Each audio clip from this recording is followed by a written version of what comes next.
Friends, the renowned publication The Economist headline, "States passing constitutional gun carry laws is, quote, troubling," unquote.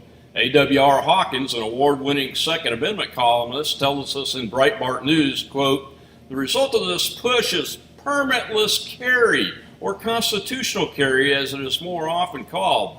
States that go this way view the Second Amendment as a sufficient carry permit and do not require law-abiding citizens to get a permit from the state government before exercising their right to bear arms. 20 states have currently abolished their concealed permit requirement.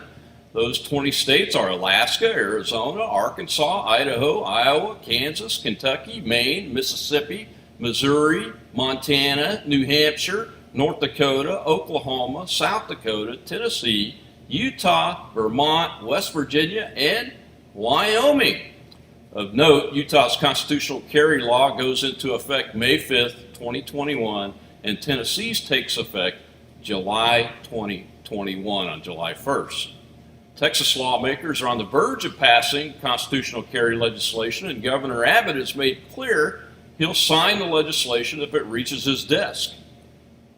The Economist referred to this move toward constitutional carry as a, quote, troubling trend, unquote, claiming those championing permitless carry argue that having more armed citizens will help save lives.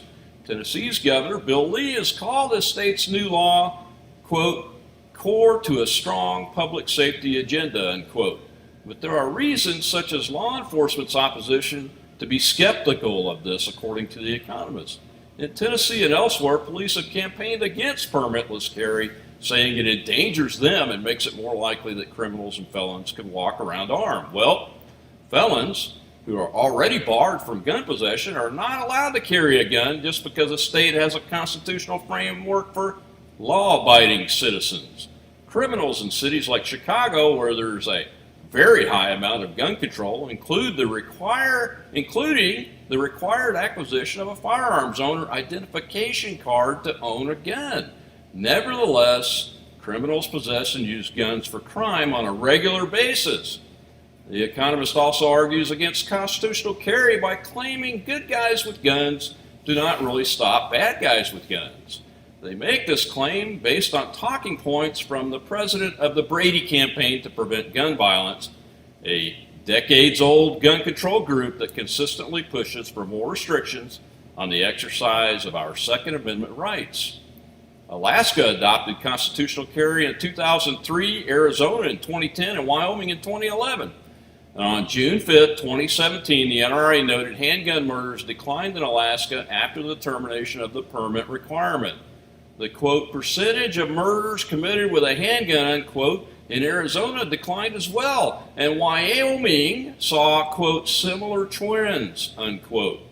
My friends, the real troubling part of this stunning article is that it is about a corporate media publication that once was reliable and is now just a propaganda tool of the establishment that opposes the liberty America's government is supposed to protect. Remember that, especially if you once were an avid reader of that publication like I was at one time. Just put it away, along with the rags like the New York Times and Washington Post, because they hate you and they hate the values that you stand for and believe in the Constitution of the United States.